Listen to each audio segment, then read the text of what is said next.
broad-based movement to advance the peaceful reunification of the Korean Peninsula through expanding Korean-led grassroots initiatives and building global support.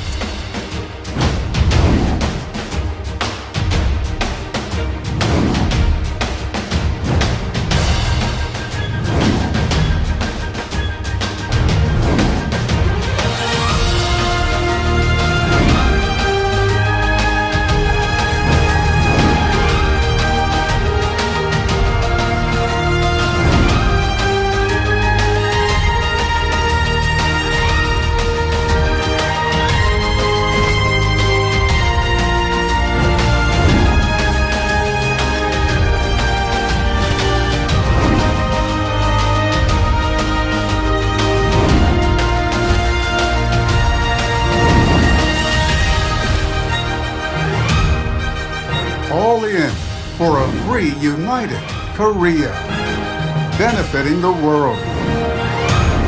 Welcome, 2020 International Forum for One Korea.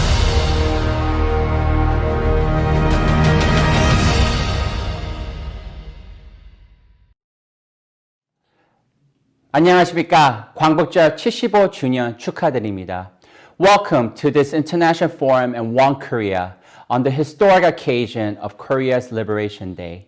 My English name is Andrew Seol and my Korean name is Seol Kwang-yeon. I am the Executive Vice President of Alliance for Korea United USA. I am very honored to serve as a moderator for today's forum. Greetings to all our participants joining us online, and a particular warm welcome to Korean audiences gathering live in provincial meetings in cities across the Republic of Korea, as well as at similar gatherings around the world. I am sure we are all keenly aware of the significant challenges caused by the current global pandemic. We appreciate your participation as we strive to keep connected, informed, engaged, while also staying healthy and safe.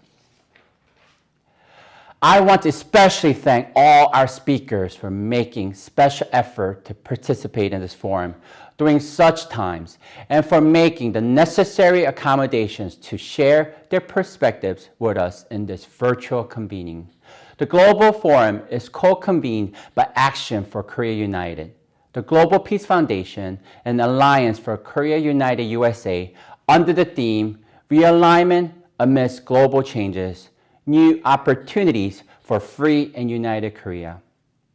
Today's virtual forum on Zoom is part of an ongoing series that convenes prominent scholars, policymakers, and civil society leaders from Korea and the global community to examine key issues, identify new opportunities, and develop collaborative efforts toward a free and unified Korea.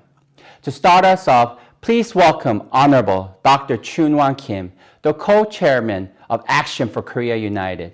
Dr. Kim is a former chairman of the Committee on Foreign Affairs and Unification for the National Assembly of the Republic of Korea.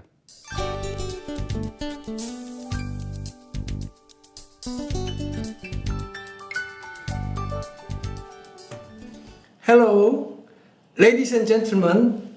I am Kim Chung-han, Chairman of the Institute for Peace and Unification of Korea. The Honorable Chairman Hyun Jin, former Chairman Edwin of the Heritage Foundation, President Ho Young-an, Chairman William Parker, Chairman Hwee Wang, Chairman James Flynn, Chairman Inek, thank you for attending Realignment Amid Global Changes, New Opportunities for a Free and Unified Korea Forum on YouTube and Zoom. And I sincerely thank and welcome all of you watching this event online in Korea, United States, around the world.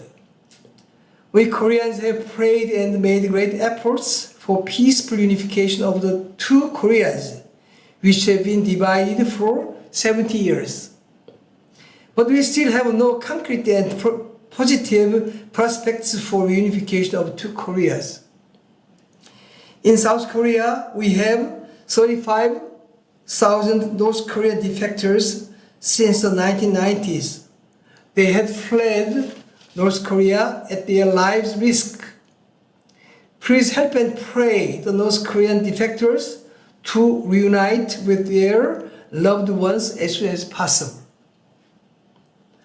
I propose the following for the denuclearization of the Korean Peninsula and the reunification of two Koreas. The United Nations, the United States and China and other countries related to Korean Peninsula issue should not only discuss North Korea's nuclear issue, but also request that the unification of South and North Korea be discussed together. I hope that the way the United States and Russia cooperated in the German unification process could also be applied to one of the denuclearization of North Korea and the unification of two Koreas. During the United States and China delaying practical agreements on the denuclearization issue on the Korean Peninsula, North Korea is becoming a nuclear-armed state rapidly. This is very dangerous to the world, like a time bomb.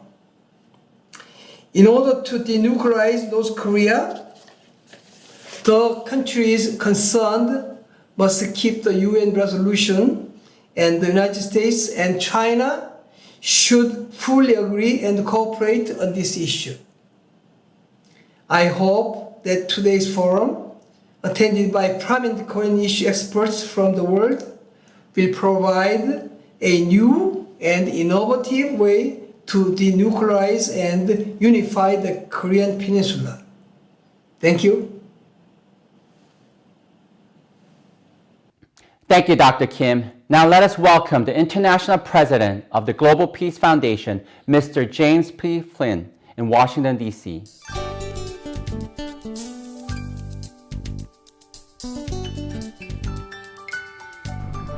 Greetings from Washington, D.C. Welcome to this virtual convening of the International Forum on One Korea 2020.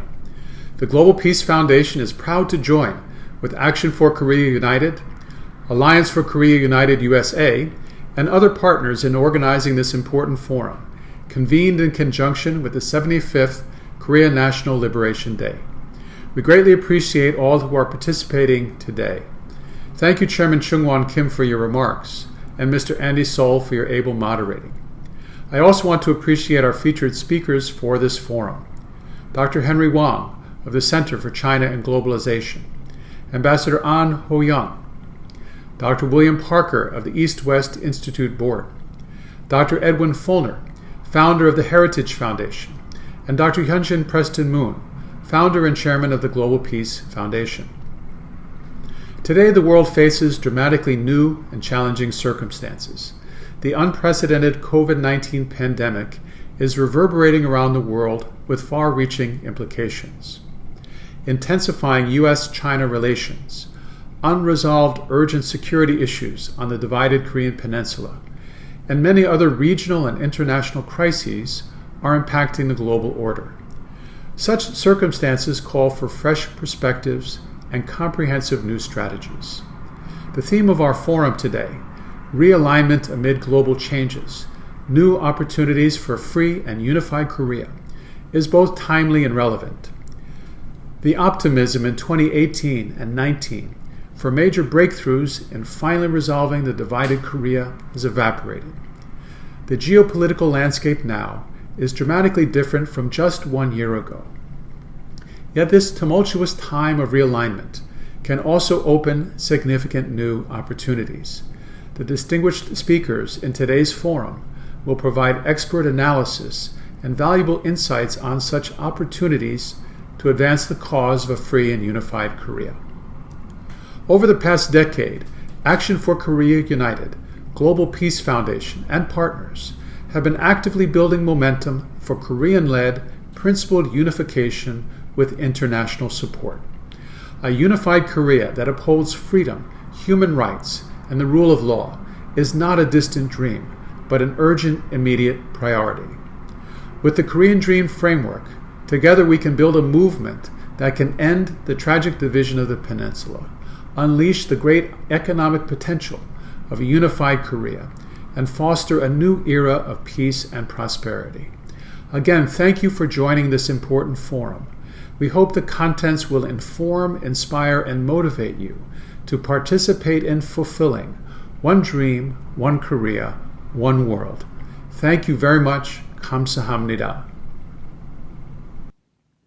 Thank you, Mr. Flynn. I'm pleased to introduce Ambassador Ho Young-an, President of the University of North Korean Studies in Seoul. He is a former ambassador of the Republic of Korea to the United States.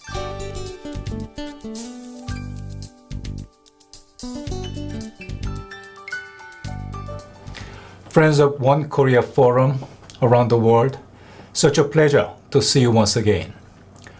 1 year ago today, we had a rather big gathering in Seoul, where I think almost all of you participated. And at the time, I had the pleasure of saying a few words. One of the things I said at the forum was this, which is, we do not know when, but one day we will have unification. So that's the reason why we must continue to think about unification and talk about unification and prepare for unification. That's what I said 1 year ago today. Today, I want to say the same thing, but I have to begin with one dire caveat. That is about something I would call unification index in my mind. That index for the past 1 year has been going downward, unfortunately. So when I talk about unification, I always say there are 3 dimensions of work. 1, national dimension within South Korea itself. 2, inter-Korean dimension between South and North Korea. 3, international dimension, especially among countries in Northeast Asia. So let us just try to look at those dimensions one by one. National dimension. I think the first thing we must get done in Korea is to build national consensus on the basis for unification. And I think that basis must include such values as freedom, democracy, and human rights, including right to choose and practice religion. Talking about those values, what I have to tell you is the past 1 year we saw many developments inimical to those values. Populism is everywhere. Large number of politicians, they are succumbing to temptation to use power in a very coercive manner.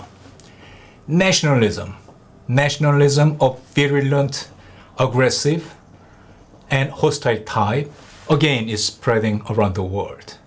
And these developments, in fact, undermine those values we cherish, namely freedom, democracy, and human rights. And thus, in fact, it is undermining the basis for unification. Let me move on to inter-Korean relationship. Unification would have to be achieved in a peaceful manner between South and North Korea.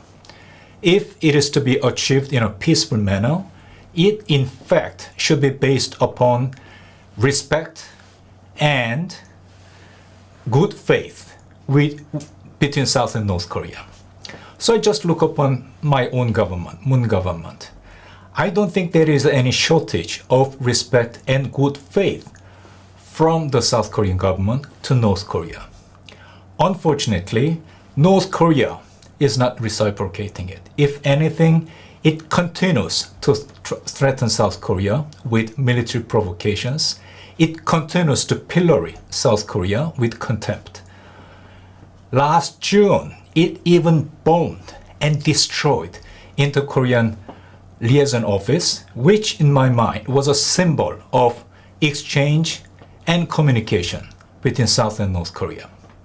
I was just watching the scene of bombing and explosion of Inter-Korean Liaison Office. If anything, it tells a story of frustration on the part of North Korea. Where does it come from? It comes from economic sanction, I guess. It comes from COVID-19, I guess. But at the same time, what North Korea must understand is this, which is it doesn't come from South Korea. It doesn't come from United States. It doesn't come from the international community. It comes from its obsession with its weapons of mass destruction. So the first thing which must happen is North Korea must give up nuclear weapons and try to learn how to approach South Korea with respect and good faith. That didn't happen for the past 1 year. If anything, it got even worse. So let me move on to the third dimension, which is international dimension. When we talk about unification, we often talk about lessons of Germany. And if there is very important one lesson to learn from German unification is international dimension. That is to say, German unification owes a lot to this partnership between President Bush of the United States and Chancellor Helmut Kohl of Germany.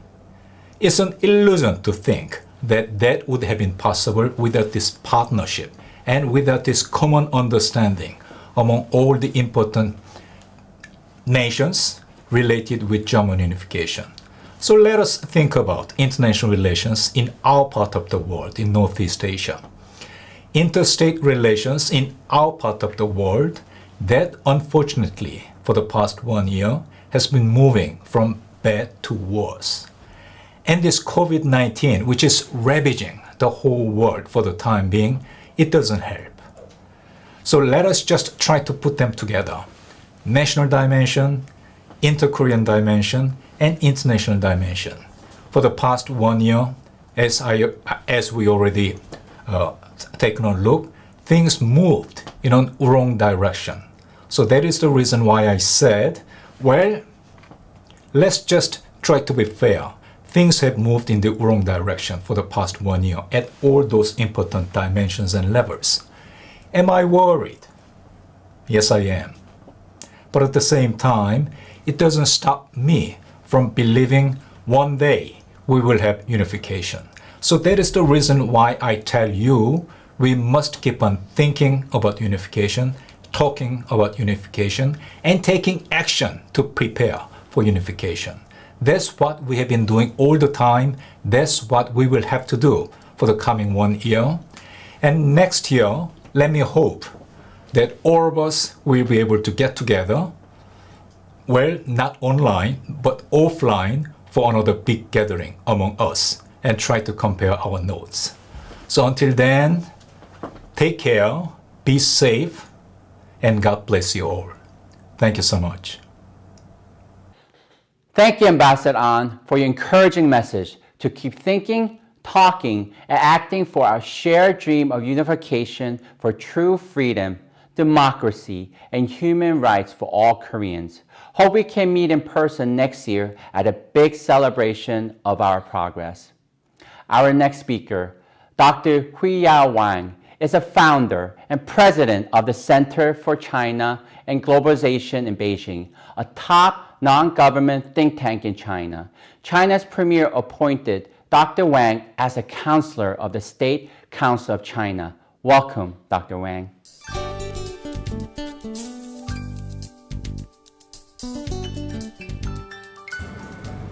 Good day. My name is Wang Huiyao. I'm the founder and the president of Center for China and Globalization. I'm very pleased to attend this International Forum of One Korea conference today, and I want to through the virtual space to send my congratulations for the opening of this conference, but also the congratulations of the Korea National Liberation Day, and thanks for the host and co-host of this forum, and of course Dr. Moon for his ongoing commitment to this leadership to this conference. So for this conference, I think I attended before. I think it's a very good platform to get all the opinions, get all the suggestions, recommendations for peaceful reunification of Korea. And of course, China for a long time has been a firm and strong support of the nuclear-free and Korea peaceful unification and benefits to the Korea and also China's national interest. As a matter of fact, in 2014, when President Xi visited South Korea, he actually also endorsed and proposed peaceful reunification of the Korea Peninsula. And of course, as we all know, that Korea, and also as a united Korea, has been a neighbor for China for over 1,000 years, and also have always yearning for the unification among the Korean people, and of course, particularly after last 70-some years of division and separation of the South and North Korea. And also, China and Korea have enjoyed a long history and has been a very good neighbor, and we hope that we want to see a peaceful and also prosperous Korea for the this future of the development of the Asia Pacific and also in the North Asia as well. And so China is actually very much look for a peaceful process and without interference of foreign influence, but also settled by the people in both North and South Korea. And as we all know that South Korea and North Korea has been experienced a lot of contact in the past, and also there's some conflict, but we are actually encouraged to see that some peaceful discussion process and the steps has been taken by both leaders of South Korea and North Korea. And as a matter of fact, as a think tank leaders in China, I would really hope for that the two Koreas can really get together and set aside their differences, and for the sake of peace in the peninsula, and of course also for the future prosperity together for the not only for Korea but also for the greater North Asia, but also for the world. So this is really very much in the interest of both Asia and the world. And of course now we can see the COVID-19 is really getting really widely spread, and as human beings in this world we are facing more challenges. We are facing more nature's uncertainties. We are facing climate change. We even have a nuclear threat as well. So these are really very much needed global concerted efforts to combat all those differences and set aside the differences, but also we have to combat those challenges altogether. So I think that for China, I'm sure that as a think tank, I can think of is that China is really very much look forward to this peaceful negotiation process and reunification process of both South and North Korea, and we want to see a nuclear-free, of course, for the Korean Peninsula, and we also want to see there's no foreign influence in this area, that the things of the Korea can be settled and solved by the Korean people themselves. So with this, I really hope that this peaceful reunification process, this peaceful discussion process, this peaceful negotiation process can be really strengthened and continued, and also even intensified. So hope that this is really a great platform to talk about all the ideas, all the goodwills, and all the common bond, and all the histories that we share together. So China, of course, is really with this fighting COVID-19, and we also know that South Korea is doing quite well, and we hope that North Korea is also doing quite well. And we hope that in North Asia that we can contain this, and for Asia and for the world, so that we can really work together with the common objective to build this region as a peace, everlasting, and we want to really get rid of those risks that can trigger regional conflict. We're really looking for peace and stability and prosperity for both Koreas and for China, for North Asia, for Asia, and for the world. Once again, I appreciate this opportunity to speak to you at this virtual conference, and I also want to again thank the organizer of the conference and also the International Forum on Korea. And also, I would like to say that the Center for China and Globalization is a leading non-government think tank in China, and we are ranked one of the top 100 think tanks in the world by University of Pennsylvania Global Think Tank Index. So we want to welcome all the initiative, all the collaborations from our friends in both Koreas and in Asia and around the world. And we look forward to seeing you in Beijing as well. Thank you very much.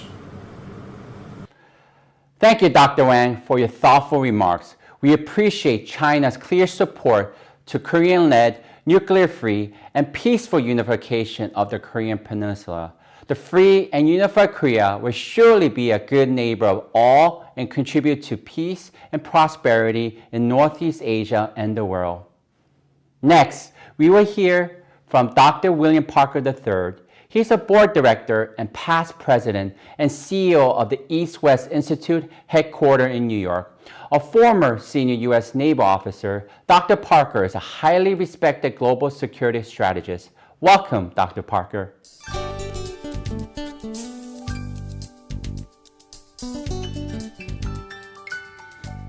Hello from New York City. It is an honor to be joining the Global Peace Foundation again this year. North Korea's possession of nuclear weapons presents an existential threat to the security of South Korea, Japan, the United States, and America's friends and allies around the globe. The world is closer to its first exchange of nuclear weapons than at any time since the Cold War. Such an exchange could cause millions of casualties, incalculable ramifications on the global economy, and large areas of the globe to be uninhabitable for decades to come. Following decades of failed negotiations and other attempts to include the wildly expensive yet unsuccessful Sunshine Policy to prevent North Korea from becoming a fully nuclear capable state, the world finds itself at a time when clear and decisive action must be taken to ensure the safety and security of the United States and our friends and allies. In an effort to resolve this situation, no instrument of national power should be removed from the United States' arsenal or those of our friends and allies. While kinetic use of the military should be considered as a near last resort, all options should be considered in an effort to remove North Korea's access to all weapons of mass casualties and mass destruction. Specifically, I believe North Korea should not be allowed to retain its nuclear weapons capability. I similarly believe that combat operations on the peninsula should be the last resort to removing that nuclear capability, and that the best solution to tensions on the peninsula and the resolution of nuclear issue should be resolved from within the peninsula itself, with actual assistance from external sources only when necessary. There are potential scaled options to prevent North Korea's continued possession of nuclear weapons and hopefully avoid combat operations on the peninsula or elsewhere. But first, there are several assumptions that must be considered. First, Kim Jong-un will not eliminate his nuclear program without significant external coercion or pressure from within.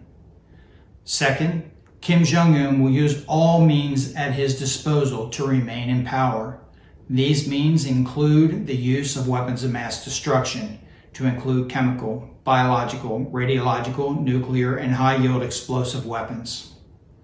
Third, cyber attacks from North Korea on infrastructure, to include banking, business, and medical services, are likely as retaliation.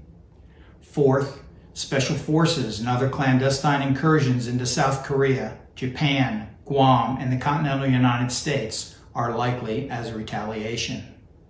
Fifth, electromagnetic pulse attacks will likely be seen. And threats to starve his own people and blame their suffering on the United States and allies is not out of the question. I believe the military and political elites in North Korea are extraordinarily angry at and fearful of Kim Jong-un for his execution of members of the North Korean royal family and other senior leaders, and that the North Korean elites are capable of running North Korea if Kim Jong-un were to lose power. Additionally, it is likely that other regional players have approached members of those North Korean elites to ensure that a post-Kim regime would be aligned with the interests of other regional players. And while North Korean elites may not be immediately prepared for transition to a democratic system, they strongly desire to look more like South Korea than they do North Korea's other neighbors. In my view, if North Korea's nuclear program is not eliminated, South Korea and Japan will likely become nuclear nations in the near term. The Chinese will respond with increased nuclear weapons and defensive capabilities. Iran would also likely follow the North Koreans' nuclear efforts if North Korea, quote, got away with it, unquote. And you would see that being followed by Iran's Sunni rivals in the Middle East and beyond. This nuclear proliferation will greatly increase the risk of losing control of fissile material worldwide and possibly result in a radiological event in the United States or elsewhere around the globe. The United Nations security resolutions against North Korea do not impact the regime fast enough, nor are other countries of the United Nations fully implementing the sanctions in such a manner that the Kim regime is fully impacted. The United States and its allies should seek to remove all nuclear and other weapons of mass destruction from the DPRK and should pursue the longer-term goal of a unified peninsula that is aligned politically and economically with a democratic system. There are opportunities here. While the current crisis presents enormous risks, it also presents opportunities. Opportunities to eliminate once and for all weapons of mass destruction from the Korean Peninsula. An opportunity to allow China to play a constructive role as an emerging great power. To welcome the people of North Korea to the world of responsible nations. In the longer term, it may allow reunification of the Korean people under a government that is supportive of freedoms found only in democracies.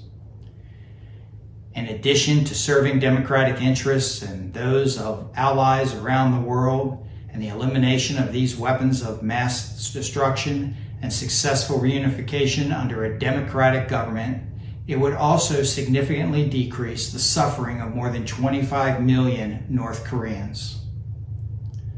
There are many options. There are options to resolve this issue on the peninsula. Those options start with the least impactful to the most impactful, from the least draconian to the most draconian, from the least impact on human life to the most impact on human life. Cutting off the flow of oil to North Korea completely is a start. A comprehensive strategic communication effort with North Korea that basically says, look, you are starving because you are allowing Kim to live lavishly while your life is threatened because the rest of the world will not put up with weapons of mass destruction and specifically nuclear weapons to be controlled by Kim Jong-un. To tighten the worldwide proliferation security initiative that requires countries to inspect and seize contraband materials leaving or entering North Korea, This effort should include ensuring China joins the 195 nations already supporting the initiative. Execute a military blockade with Russia, South Korea, and China of all goods and services.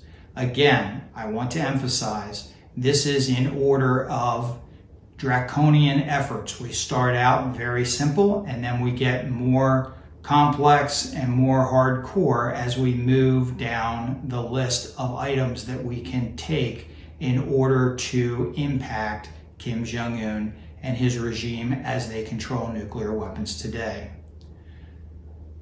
The removal of Kim Jong-un by assisting North Korean elites to assume power with a plan in place of what a democratic-led country would look like is also an option. And then finally, a limited strike of all nuclear and communications capability and simultaneously remove the most senior political and military leaders from that country, followed by a strategic strike on the peninsula. These are terrible options, but another terrible option is keeping weapons of mass destruction in the hands of someone like Kim Jong-un. But there may be another way to look at this. Dr. Moon's Korean dream, a vision for a unified Korea, offers a different roadmap to the above, and one that should be seriously considered as part of the above effort. It is a call for action for Koreans and supporters everywhere to achieve a new nation rooted in a common past. Dr. Moon offers an innovative way forward for the Korean Peninsula that at its heart is Korean-led. He offers that ultimately Korean reunification is the only long-term solution to security, economic, and social problems created throughout the 72-year division of the peninsula. In summary, Dr. Moon's Korean dream is a strategic plan that calls upon the world to reunify the Korean peninsula with leadership for the reunification starting on the peninsula. Today, right now, we have an opportunity to once and for all eliminate all nuclear weapons from the Korean peninsula and serve as an example for the rest of the world while simultaneously reunifying Korea. The issue of a nuclear North Korea goes well beyond the Kim Jong-un regime. As I implied before, if North Korea is allowed to continue its nuclear weapons program, the Japanese and South Koreans will likely be forced to build an advanced nuclear weapons program of their own. For both Japan and South Korea, this nuclear program will provide a type of mutually assured destruction capability, and that paradigm would prevent even the most radical thinking dictators from using their weapons against other nuclear nations. But it doesn't stop there. If Japan becomes nuclear, China will undoubtedly feel a need to expand its weapon systems. In the meanwhile, Iran and other nations will watch as North Korea, quote, gets away with it and develop a nuclear program that threatens world peace, and as many of you know, will likely cause the proliferation throughout the Gulf states and others to building their own weapon systems in the coming decade. And why does all this matter to the average global citizen? Because we will lose control of the massive amounts of fissile material being developed, and somewhere soon a nuclear device will change the world in ways that make 9/11 seem somewhat insignificant. This is an opportunity. Today we have that opportunity to impact not only the Korean Peninsula, but the globe. But in order to do so, a thoughtful approach, a strategic approach, one like Dr. Moon offers, one like the steps offered above provide. If we do these things, we could have a reunified Korea, a Korea without weapons of mass destruction. If we don't, I fear that an expansion of nuclear weapons around the globe is a strong possibility in the very near future. Thank you very much for your time, and I wish you the very best throughout this conference. Thank you, Dr. Parker, for your keen analysis on the dire consequences of the ongoing nuclear crisis and for your clear perspectives on solutions. You also strategically link the U.S.-led denuclearization strategies to the larger context of Korean-led unification with the Korean Dream approach, as well as identify the great opportunity for cooperation amid the U.S.-China conflicts. Thank you once again.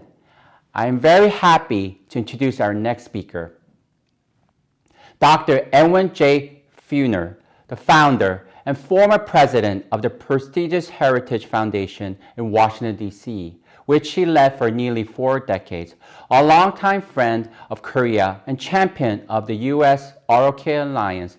Dr. Funer was awarded the Kwangwa Medal, Order of Diplomatic Service by the President and National Assembly of Korea, and the Presidential Citizen Award of the United States. Welcome, Dr. Funer.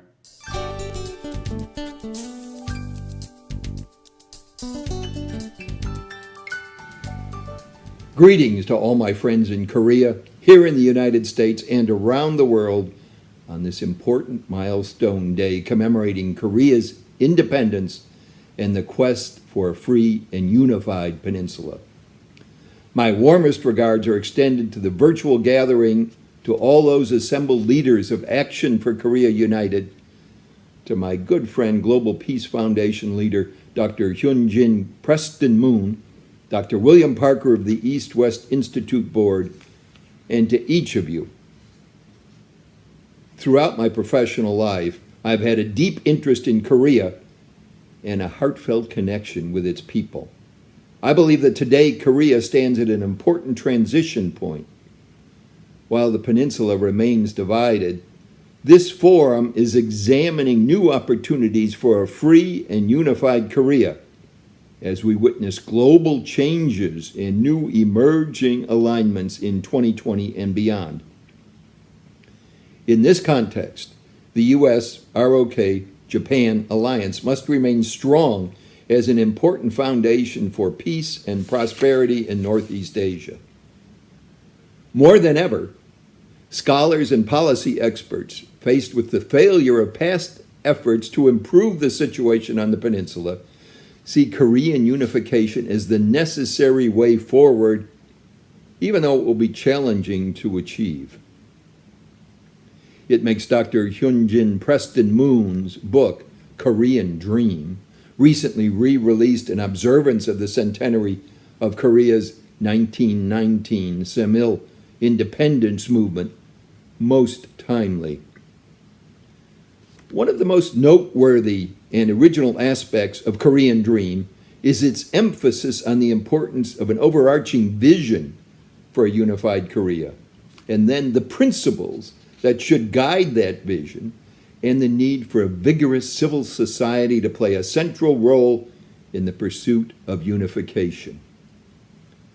I was pleased to be invited by Dr. Moon to write the foreword to his book, which stresses the shared value of history and culture that have bound the Korean people together for thousands of years.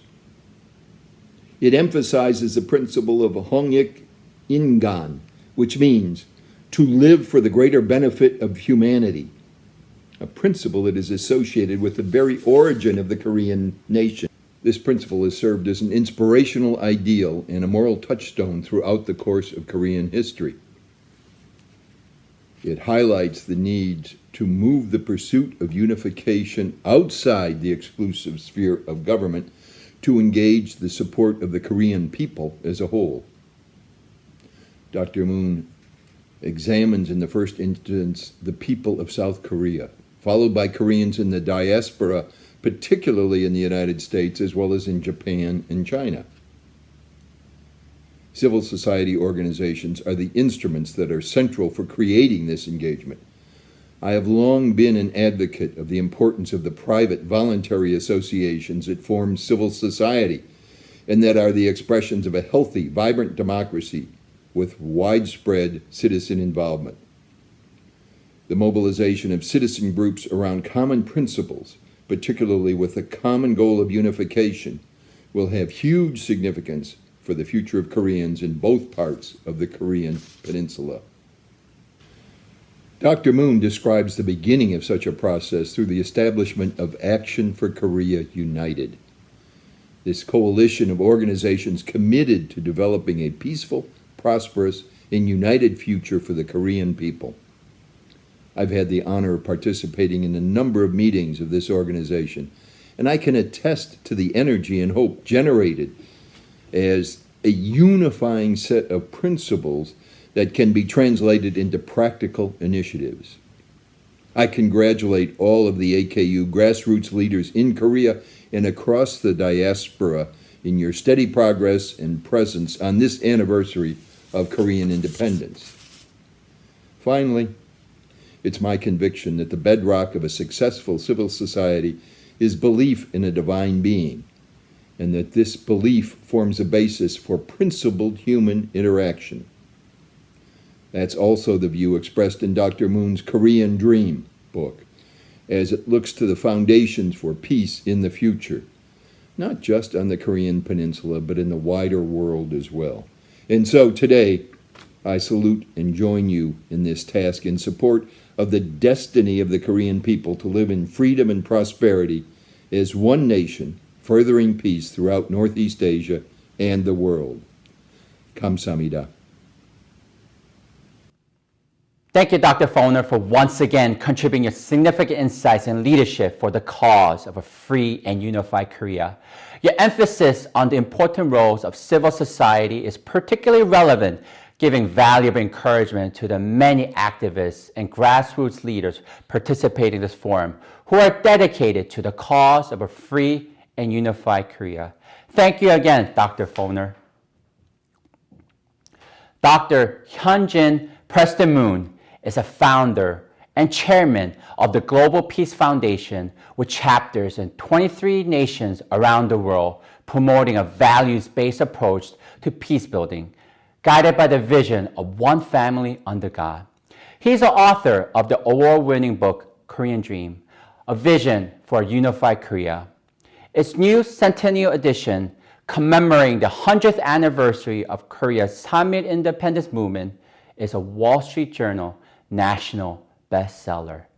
Dr. Moon is from a family that has played a pivotal role in working for Korea's independence and development across 4 generations.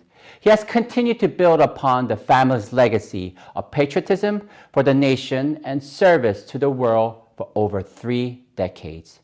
Today, he provides visionary leadership to Action for Korea United, the largest grassroots coalition for Korean unification in history, engaging over 1,000 NGOs. Please welcome Dr. Moon for his keynote address.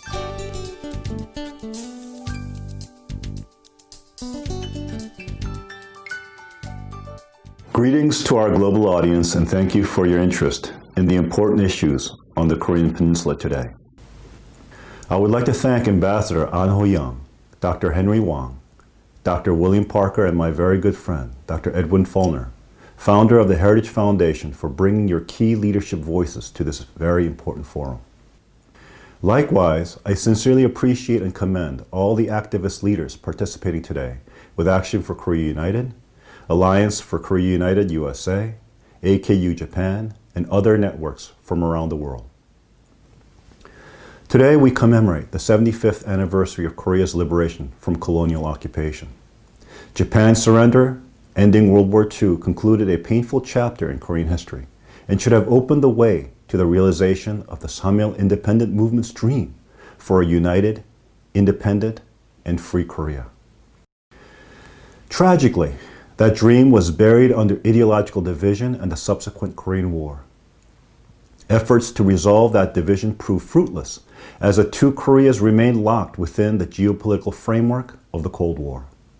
Even today, more than 30 years after the collapse of the Soviet Union, that framework continues to adversely influence thinking about the future of the Korean Peninsula. That may be about to change. The global pandemic is disrupting not only the social and working lives of individuals and communities, but also relationships between nations. Governments are stretched to meet their domestic challenges. Vulnerabilities in the global economy and supply chain have been exposed. There will likely be significant political as well as economic ramifications, forcing reevaluation of old models, while at the same time opening up new opportunities. As a source of the pandemic, China has incurred serious criticism and mistrust. It was slow to acknowledge the dangerous outbreak and give timely warning to other nations. It was very secretive with its data about the origin and the spread of the virus. Yet China is assertively promoting a different narrative, touting its pandemic aid to other nations in attempts to position itself as a global leader. China's recent actions show what type of global leader it will be. Along with its aggressive moves in the South China Sea, China is strengthening its grip on Hong Kong through the new Security Act. This has triggered an outcry among Western nations at this brazen attempt to subordinate the rights and freedoms of Hong Kong citizens to strict state security control. Meanwhile, China continues to subject the Uyghur Muslims of Xinjiang to the most comprehensive system of surveillance and control the world has ever seen, likewise sparking worldwide protest. An extensive network of re-education camps erases Uyghur culture and religion and replaces it with Chinese communist state ideology. There is no freedom of religion in China. This points to a core issue of our time that will shape the future of human societies, including the prospects for Korean unification and the character of a united Korea. Ladies and gentlemen, religious freedom is the foundational human right, essential to human nature and the pursuit of a moral, purposeful life. Freedom of speech and all other rights flow from it.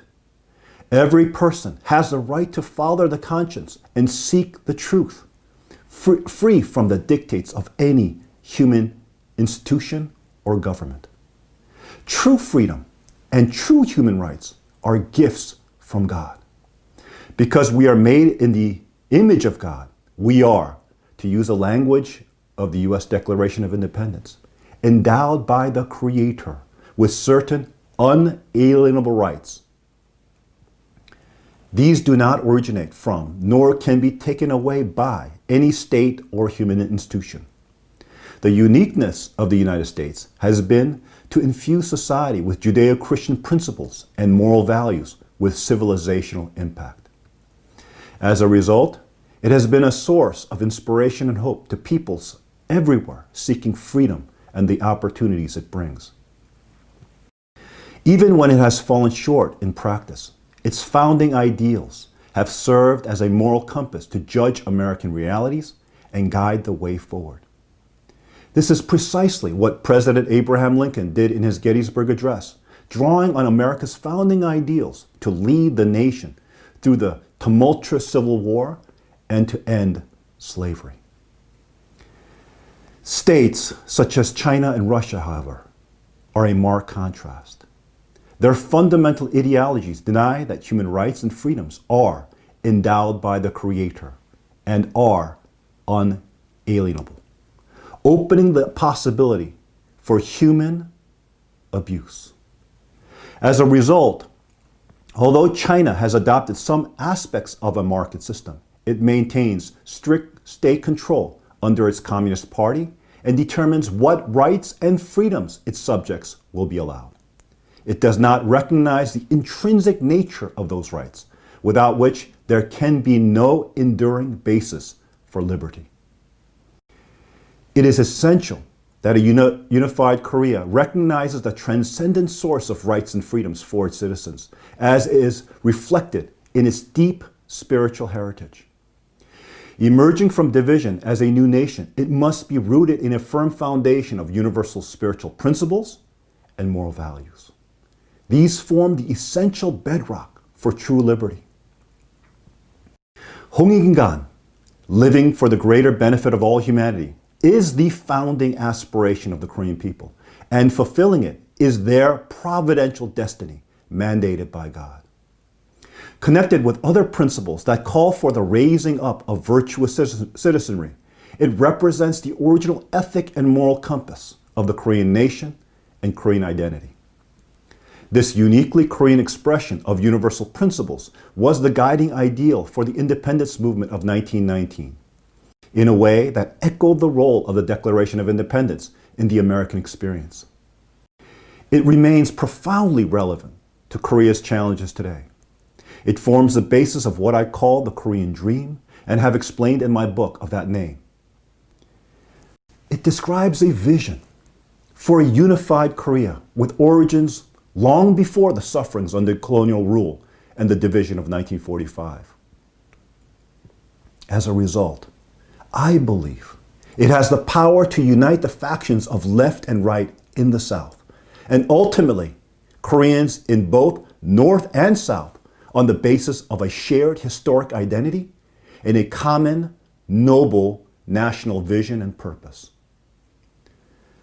The Korean Dream vision of unification would not only fulfill the long-held aspirations of our ancestors, but will also open up a new chapter of greater prosperity and peace for the peninsula. It would bring together the existing synergistic elements of both Koreas for the benefit of all. The South has a highly developed economy and is starting to plateau and is in dire need of new avenues for growth. The North provides those opportunities through its untapped natural resources, extensive need for new industries and infrastructure, an expanded labor pool, and in the long run, a larger combined domestic market. Although South Korea is acclaimed as a high-tech economic marvel, it has serious limitations. Its chaebol system of crony capitalism stifles competition, while its government-run banking system only greases the wheels of those same conglomerates, limiting access to capital for small and medium-sized firms. This severely limits entrepreneurship, the main driver of innovation and job growth. As a result, frustrated, highly educated, and tech-savvy youth lack opportunities for gainful employment, as well as upward mobility and a pathway to realize their dreams. South Korea has the highest rate of unemployment among college graduates of any developed nation. This is a huge waste of talent, as well as socially unsettling. I have long advocated opening up the Korean economy to greater competition and direct foreign investment. One of the most important steps to accomplish this is to privatize Korean banking in order to make it more market-oriented in providing credit to small and mid-sized companies. Such reforms would yield immediate benefits for the South as more Koreans engage in entrepreneurial activities and capital creation. With these changes, Seoul could become the new business and financial center of Northeast Asia. The recent crackdown of freedoms in Hong Kong makes Seoul a natural alternative due to its strategic location, stable democratic government, stellar infrastructure, innovative high-tech sector, and relatively open markets. With the financial and banking reforms I have advocated, it could become a hub in the Pacific Rim, as New York and London are in the Atlantic sphere, making it one of the most dynamic cities in the world. Most importantly, the Korean Dream vision provides a new opportunity for Koreans to take charge of our own destiny and create a new nation, rising above the existing framework of division. Unlike the 20th century, today it is realistic to assume that a global consensus can be built around the principle of Korean self-determination. It means that we, as Koreans, have a unique chance to realize the Hongik-ingan ideal of building a model nation if we could only dare to dream together. If we don't align our national aspirations for all Koreans, this opportunity could be lost. The mystery surrounding the health of Kim Jong-un could portend another tumultuous transition of power in the North. With no obvious candidates in the Kim family, its future leadership could be more unpredictable than in the past.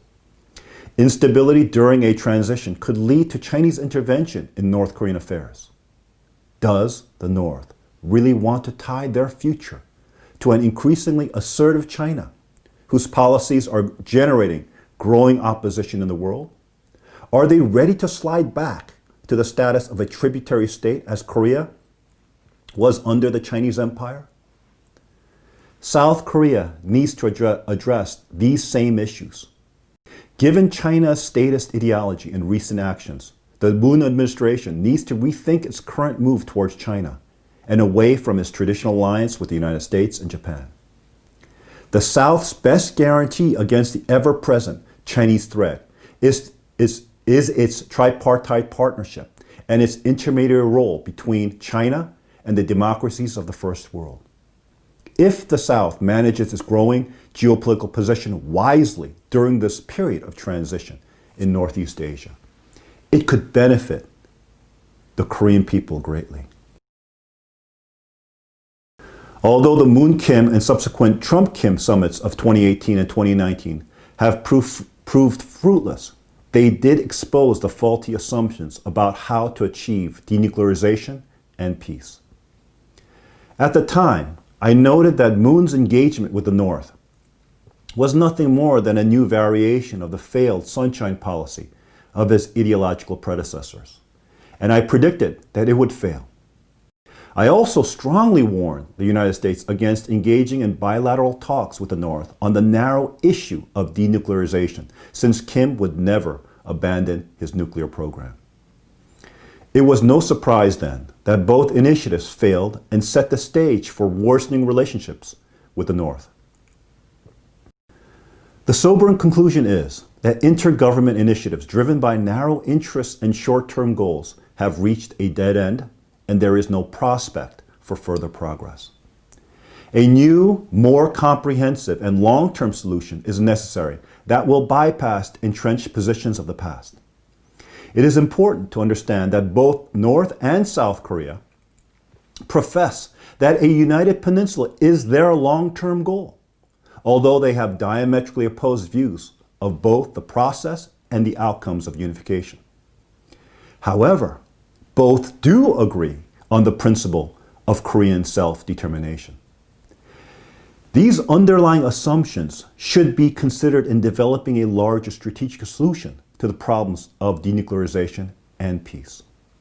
Unification should be the starting point in any serious discussion in finding a permanent solution to the aforementioned problems. Without it, the underlying interests and forces on the peninsula and the region would not be addressed, raising the likelihood that any piecemeal solution will fail. I have always urged the United States to develop a strategic vision for Northeast Asia in which Korean unification and reconstruction are addressed, like the Marshall Plan for Europe and MacArthur's efforts for Japan after World War II. From a strategic perspective, the U.S. should recognize a need for principled unification as the long-term permanent solution to the denuclearization and regional peace. A Korean-led process for unification should become the foreign policy goal of the United States on the peninsula. It should be backed by its commitment to support the process both economically and geopolitically. U.S. leadership and example would stimulate the international community to support this initiative. This will ensure that a new Korean nation shares the principles and values of Western democracies while maintaining its unique historical, cultural context to the rest of Asia. Ladies and gentlemen, where governments have failed, the torch should pass to civil society movements of the Korean people themselves at home and abroad. That coalesces their popular will and also builds stronger international support for their cause. The Korean Dream approach is already inspiring such a movement that is forging a global consensus for principled unification. This monumental effort is being carried out by people power movements that draw together the collective strengths of civil society organizations, activists, and ordinary citizens. In 2012, I promoted the founding of Action for Korea United, AKU, a comprehensive coalition of such civil society organizations working to advance unification based upon the Korean Dream. AKU educates citizen leaders empowers activists, and leverages the power of music and culture to build awareness and support among the youth and the broader public. Among its groundbreaking initiatives are programs that engage South Koreans to discuss what sort of nation a unified Korea should be in order to build a consensus on the issue. It also promotes an information campaign to the North where Korea's history and identity, and most of all, the Korean Dream principles and values, are shared with North Korean elites. The AKU movement is spreading globally with important efforts underway in the US, Japan, UK, and elsewhere. Alliance for Korea United USA is building significant momentum for the unification cause, drawing on the legacy of strong Korean American support for the Korean independence movement. In Japan, AKU is addressing key human rights issues as it works to build support for Korean unification within this very important historic nation. These initiatives are significant since I have always believed that unification must be Korean-led. Other powers cannot be allowed to dictate the fate of the Korean people as they have done throughout the 20th century. Koreans today must take charge of our own destiny. Now is a time for Koreans in the South, North, and diaspora to step away from the Cold War framework with all of its complex entanglements and to adopt a new vision of unity and prosperity rooted in our founding and revived in the movement for independence. The Korean Dream brings into focus for a new generation the aspirations of our ancestors to create a new nation that is truly united, independent, and free.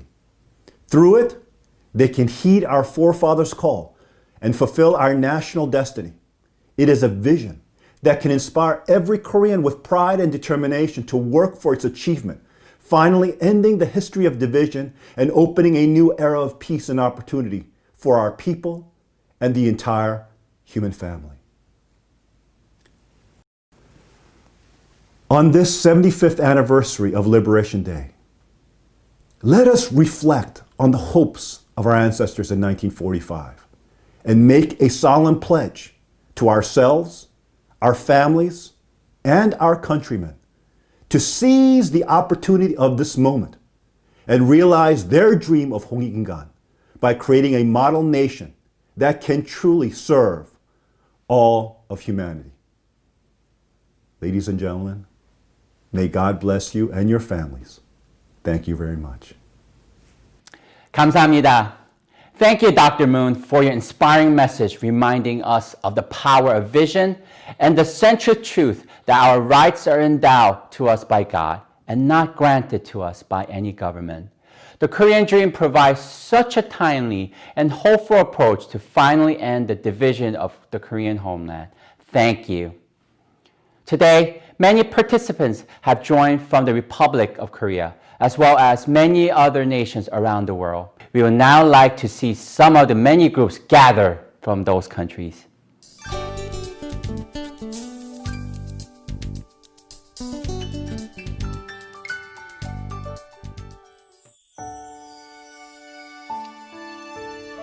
From early this morning, AKU members and opinion leaders from various fields get together, not only through online, but also offline in 11 cities across Korea to participate in this forum. Then let's connect to local sites to meet the leaders gathered with the passion to realize peaceful unification through the vision of Korean Dream. All members from 11 sites across Korea will deliver our wishes for peaceful Korean unification by holding the towel with the slogan, One Dream, One Korea, One World. 2021년 8월 15일 민주화된 평양에서 축포를 쏠 수 있도록 우리 모두 같은 꿈을 꿉시다. One Dream, One Korea, One Korea. AKU Japan. We support one dream, one Korea, one world. 우리는 AKU USA입니다. 한반도의 평화적 통일을 위하여 One dream, one Korea, one world. Fighting! Fighting! From USA, we support one dream, one Korea, one world.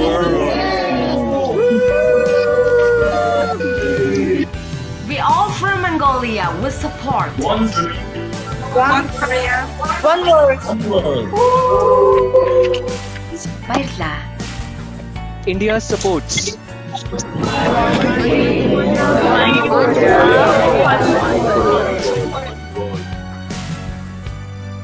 Namaste from Nepal. One dream, One Korea, one world. One dream, one Korea, one world. Mabuhay. Philippines supports one dream, one world. Philippines supports one dream, one Korea, one world. Hello everyone, we are from Indonesia. We support one dream, one Korea, one world. We are from Cambodia. We support One dream, one Korea, one world. All Kenyans. We support one dream, One Korea. one world. We are all Tanzanians and we support one dream, one Korea, one world. One Korea. Nigerians. We support one dream, one Korea. Hello, we are participating in this One Korea Forum from the small South American country of Paraguay. We fully support One Dream, One Korea, One World. Let's make it happen. Oh Brazil, apoyo one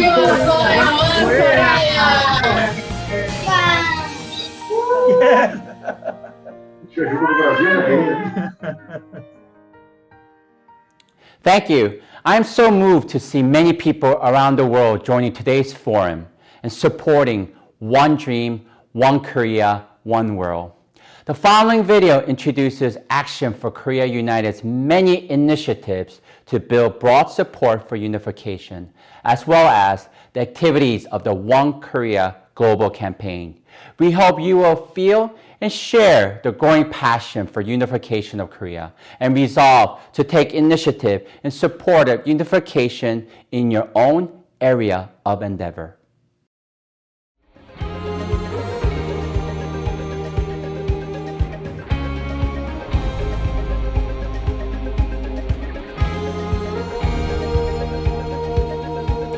민족의 해방, 그리고 70여 년간 이어진 한반도의 분단. 끝나지 않은 우리 민족의 비극은 이제 한반도를 넘어 세계의 문제로 인식되고 있습니다. 통일의 시대를 맞이하고 있는 지금, 민족 모두가 공감하는 통일 비전에 대한 합의가 이루어져야 합니다. 어떠한 통일 국가를 건설할 것인가에 대한 비전을 제시해야 합니다. 통일을 실천하는 사람들은 세상을 널리 이롭게 하는 나라, 홍익인간의 이상으로 세계 앞에 모범이 되는 통일된 나라를 희망합니다. 자유와 인권, 평화와 번영이 보장된 새로운 나라를 세우기 위해 노력하고 있습니다. 그리고 그 비전을 토대로 광범위한 대중의 참여를 이끌고 있습니다. 통일의 때가 왔습니다. 통일을 실천하는 사람들.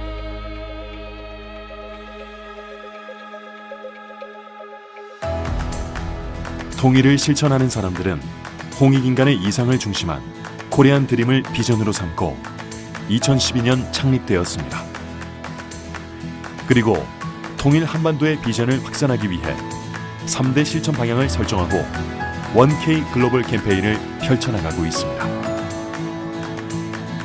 국제사회 통일공감대 조성. 통일을 실천하는 사람들은 한반도 통일공감대를 조성하기 위해 국제사회와 다각도로 협력하고 있습니다. 국내외의 지도자, 각계 전문가, 그리고 세계 시민이 참여하는 국제적인 이벤트를 정기적으로 열고 있습니다. 대한민국, 미국, 일본, 필리핀 등지에서 국제회의, 포럼, 세미나 등을 열고 코리안 드림의 비전을 공유하고 실천 방향과 방안을 구체적으로 논의하고 있습니다. 또한 헤리티지 재단 등 세계 주요 싱크탱크의 석학들은 우리의 든든한 파트너로서 한반도 통일 환경 조성에 큰 힘이 되고 있습니다. 세계인이 함께 참여하는 통일문화운동. 음악의 힘으로 세계인들에게 통일의 메시지를 전달하자.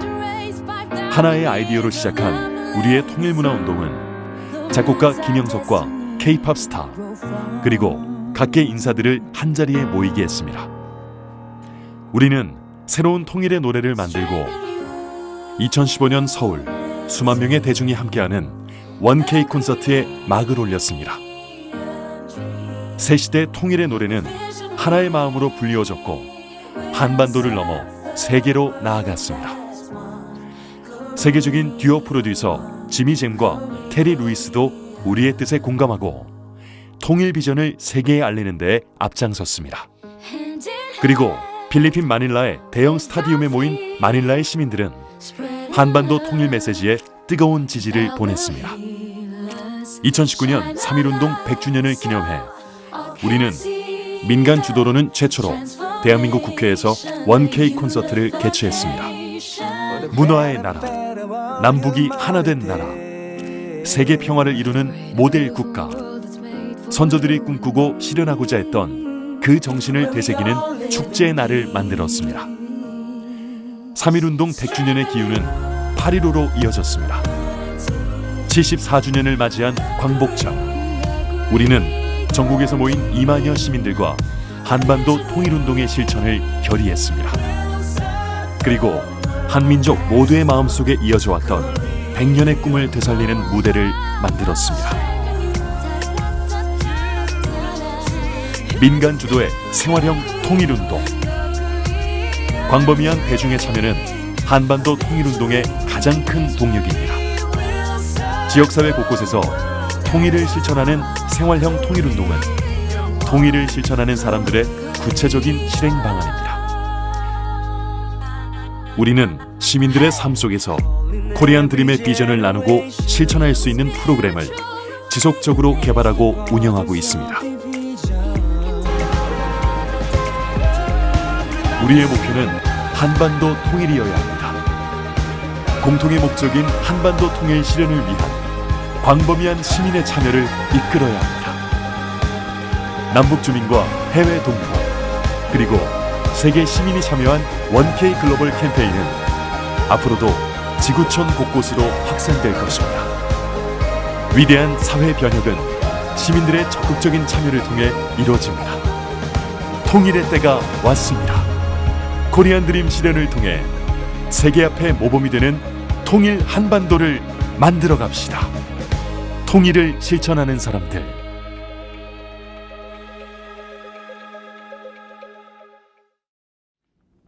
Thank you.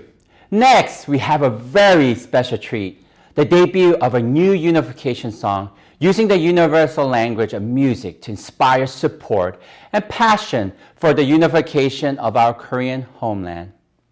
AKU has been creating and promoting unification songs to build international awareness for unification through the popular appeal of Korean wave Hanlu. Unification Song campaign began in 2015 with the song One Dream, One Korea, performed by BTS and 30 K-pop artists. Then in 2013, the Grammy winners and world-renowned producers Jimmy Jam and Terry Lewis released the inspiring new song, Korean Dream. The song of One Dream, One Korea got worldwide attention when it was played as a farewell song for the 2018 Inter-Korean Summit at Panmunjom. Building on these achievements, this year AKU created Number One Korea, a dynamic expression of our desire to unify the Korean Peninsula by integrating Taekwondo, a traditional Korean martial art, with music and lyrics. The K-Tigers, who participated in the song, are a team of world champion Taekwondo masters. The song is being released for the first time in the world through today's forum. Let's enjoy the music video together.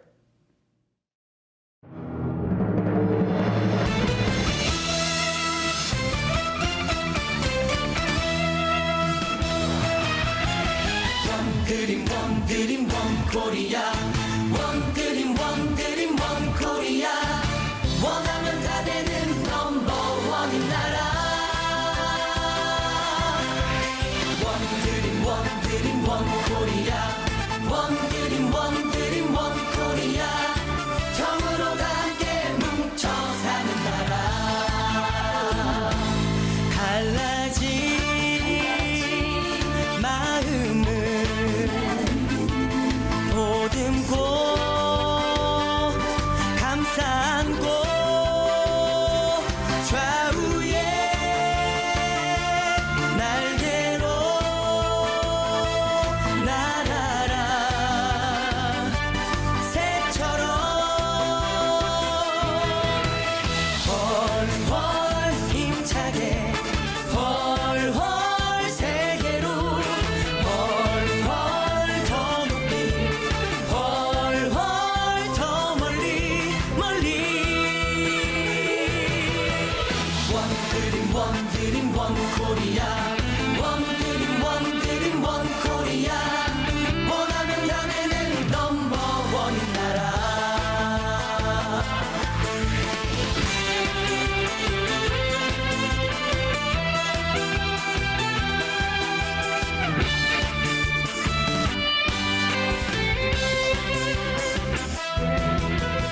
원 드림 원 코리아 원 드림 원 코리아 원하면 다 되는 넘버원인 나라 원 드림 원 코리아 원 드림 원 코리아 정으로 다 함께 뭉쳐 사는 나라 달라진 마음을 보듬고 감싸 안고 좌우에 날개로 날아라 새처럼 헐헐 힘차게 헐헐 세계로 헐헐 더 높이 헐헐 더 멀리 원 드림 원 코리아 원 드림 원 코리아 원하면 다 되는 넘버원인 나라 원 드림 원 코리아 원 드림 원 코리아 정으로 다 함께 뭉쳐 사는 나라 넘버원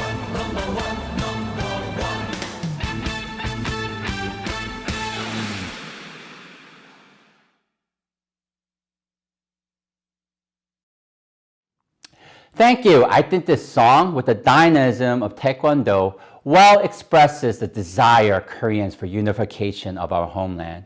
We hope that this song will further encourage consensus and support for the unification of the Korean Peninsula, not only among citizens in Korea, but also among peoples around the world. To conclude our forum, in Tex Hall, a co-chairman of AKU will now give remarks. Mr. Seo has won several commendations from the South Korean president and the Ministry of Unification in recognition of his contributions to the unification movement through AKU.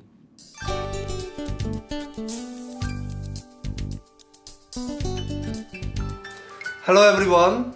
It is my great honor and privilege to have the precious opportunity to speak with you. First of all, on behalf of members of Action for Korea United, I'd like to convey my deepest appreciation to all of the speakers who sacrificed their valuable time to share their wisdoms and ideas for the realization of a free and unified Korea. And also I'd like to thank all of you who are attending this forum in online. It is not always easy to someone whose vision is not clear to remain confident and positive about the future. In particular, complex issues such as unification are one of them. However, for the past several years, the International Forum on One Korea has been trying to keep our optimistic hopes alive, awakening us to sense the new opportunities and guiding us to know what to do. I believe when the moment of the unification comes, the significance of this effort we are making today will be properly recognized by the world, because it is a naive idea to believe that great social changes can be made by happenstance or a series of coincidences. It is certain that on the road to Korea unification, we'll meet a lot of difficulties and challenges. To reach the destiny of unification, it requires a clear vision, consistent and constant effort. That is why I'm really proud about the International Forum on One Korea. Although there are many other forums regarding Korea unification, but this forum is unique. The significance of this forum is to try to build a consensus on the vision of Korea unification. Since this forum was launched, and Korean Dream, the vision for a unified Korea, was introduced through this forum, it is proved that building a consensus on the vision is possible, not only among Koreans, but also it can be supported by international communities. As we experienced it today again, Korean Dream provides the right framework to begin our dialogue for the unification. I believe what we shared today was timely and produced a fruitful result. As the chairman, Dr. Hyunjin Preston Moon addressed in his early speech today, AKU has been leading many grassroots initiatives in Korea and overseas with Korean diaspora communities. We all members participating to Action for Korea United movement clearly understand this is the most sacred vision in our lifetime. Let's ask again to ourselves, is there anything more important work than saving our 24 million people who are suffering tremendously in North Korea? We must end the 75 years of division and the Korean War, which lasted 70 years, by the peaceful unification in the near future. Sooner the better. On this 75th anniversary of Korean Liberation Day, let's commit ourselves again with the spirit of the independence fighters who sacrificed their lives to build a new independent and unified Korea. It is our time. This dream surely will come true if we dream together, stand together, and work together. I'd like to thank again to all of you who made this online forum possible. I wish everybody staying safe and healthy. Thank you so much. See you again. Finally, I'd like to thank all our forum speakers and the many participants who joined online from across Korea and around the world. Our next forum on Free and Unified Korea will be on September 30th on the topic of advancing Northeast Asia regional cooperation. Like this forum, it will be convened on Zoom and will be hosted by AKU and GPF together with Blue Banner in Mongolia. Please continue to follow the announcements and reports of today's forum on the GPF website, globalpeace.org, and across our social media channels. Thank you again for joining us. We now conclude the International Forum on One Korea 2020. 감사합니다.